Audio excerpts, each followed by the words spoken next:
How's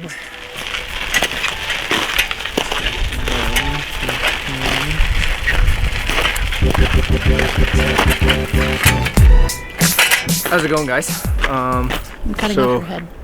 We are at the Anderson's junkyard here in Kearney. Gonna try to find a transmission for the International. So we just gotta start hunting.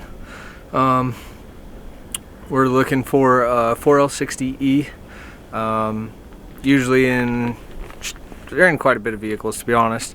We're gonna look around through Chevy 1500s, maybe some S10s, Blazer maybe. I don't know. The majority I've come across now are 4xs, so we're gonna have to search for a while.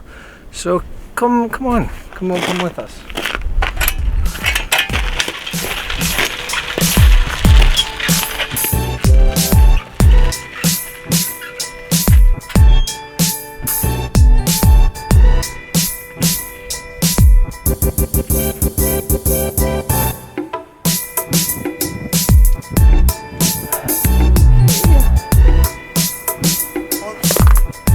What you looking at?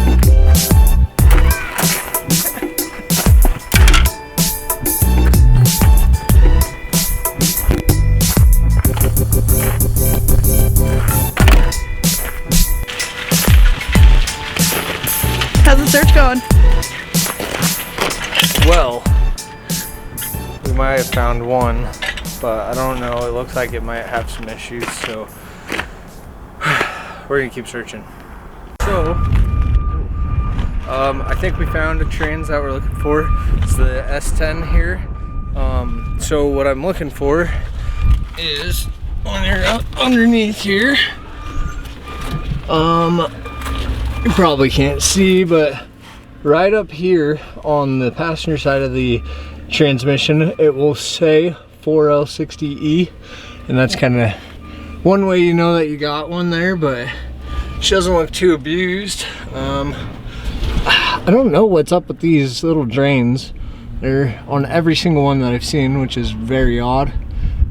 Put a tapped plug in there or something, but we did find what we came for.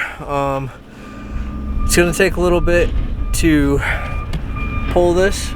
What we have to do is take a drive shaft out, take cross member out, obviously undo all the wiring for it, take starter out, rotate over, take flywheel bolts out, and should be able to take bell housing bolts out and pull her out. I did forget to bring a jack, unfortunately, so I might just ratchet strap it up and then slowly let the strap down in order to lift it down or to drop it down, but let's see how this goes. It's cold, so we gotta hurry. Alright guys, so taking the drive shaft off is one of the first things. I already undid the bolts on the carrier bearing here, so now we have to take off the rear, and then what we'll do is you'll slide the drive shaft forward because it goes into the transmission a little bit. You'll pop this guy back down, and then we'll take the whole thing out, and then we'll move up to the front and start disassembling things there. I may have to get my Sawzall and cut some of this exhaust out of the way, just easier. You don't have to deal with all the rusted bolts and everything. Plus, in a junkyard, nobody's really going to be getting exhaust at a junkyard, so don't feel bad about that. But yeah, so here we go.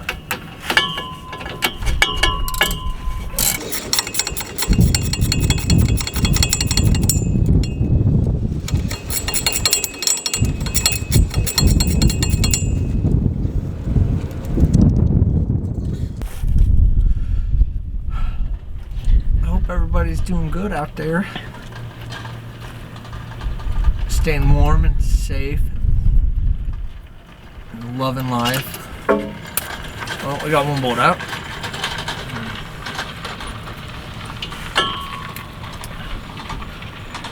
So I don't know if I've talked on why we're getting this transmission for the next thing here, but upon doing some more research of getting this front cross member in, you need to get a transmission and an engine while you do the cross member. That way you can mock everything up and make sure it clears the cross member Your oil pans aren't too low and this and that. Plus, since I have the trans tunnel open still, there's not a lot of metal there. I still have to finish that area, so that will give us an opportunity to slide the engine back a little further if we need. But we need the transmission to know what we need for transmission tunnel and so forth. So that's the big reason upon this. Now, there's a big screwdriver in there.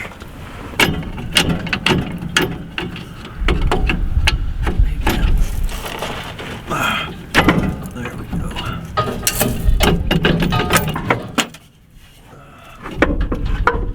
It's all floppy.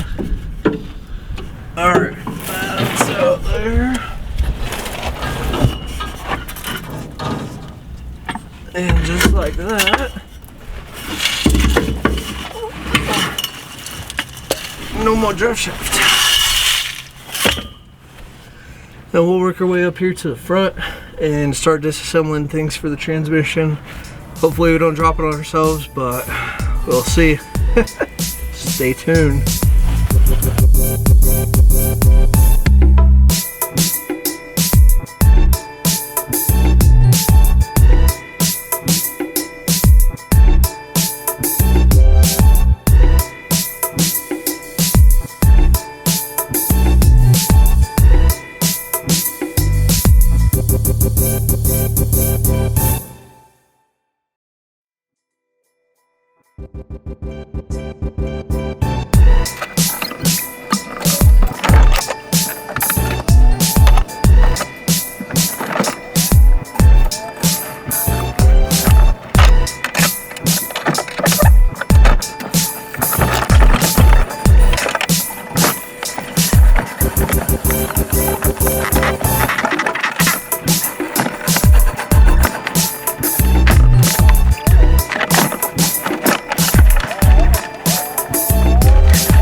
You do.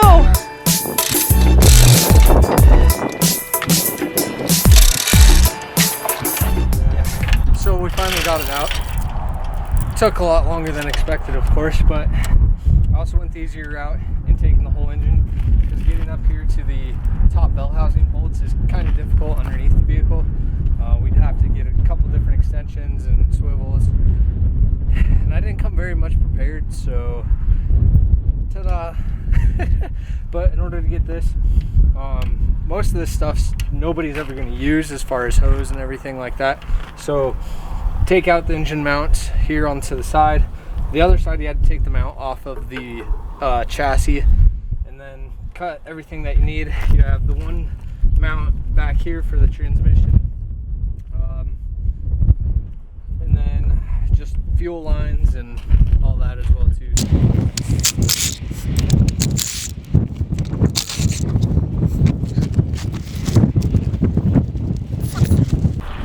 So we had to go through all that for just the trans, but again, it was hard to get to the top bolts with it being in. So now we just pick up stuff and head home. We'll wash this before we take it to the house. Go get some food and whatnot. So be along with the journey, so follow us. All right, guys, we got the transmission to the house. This actually isn't the one that we pulled. If you could tell, if you've seen the mistake that I did in the video, comment down below. I'll mention it in the next video that we put up. But let's see if you guys can't figure it out.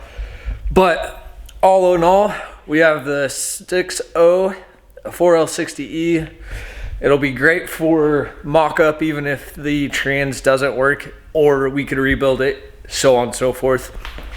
International is low. You probably can't see this in the chair.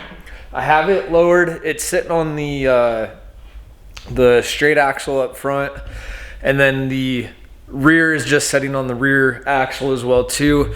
I thought about kind of making a homemade table jig for this to set on amongst this process, but I think I'll just probably use some cinder blocks. I do have to raise it up just a little bit more as far as ride height is concerned.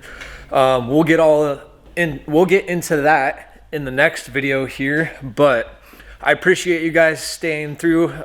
If you made it this far watching the video, just come to my channel and checking it out.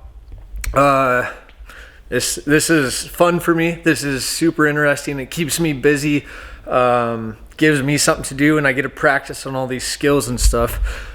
And I'm so cold, I'm shaking like crazy, so I apologize, but let's go get in. I'm gonna go inside, get warmed up and everything, continue with my day, and I'll see you guys in the next video. We'll see what life brings us. So thanks guys, thank you for tuning in. 90.91, I'm Imblakebruh, peace.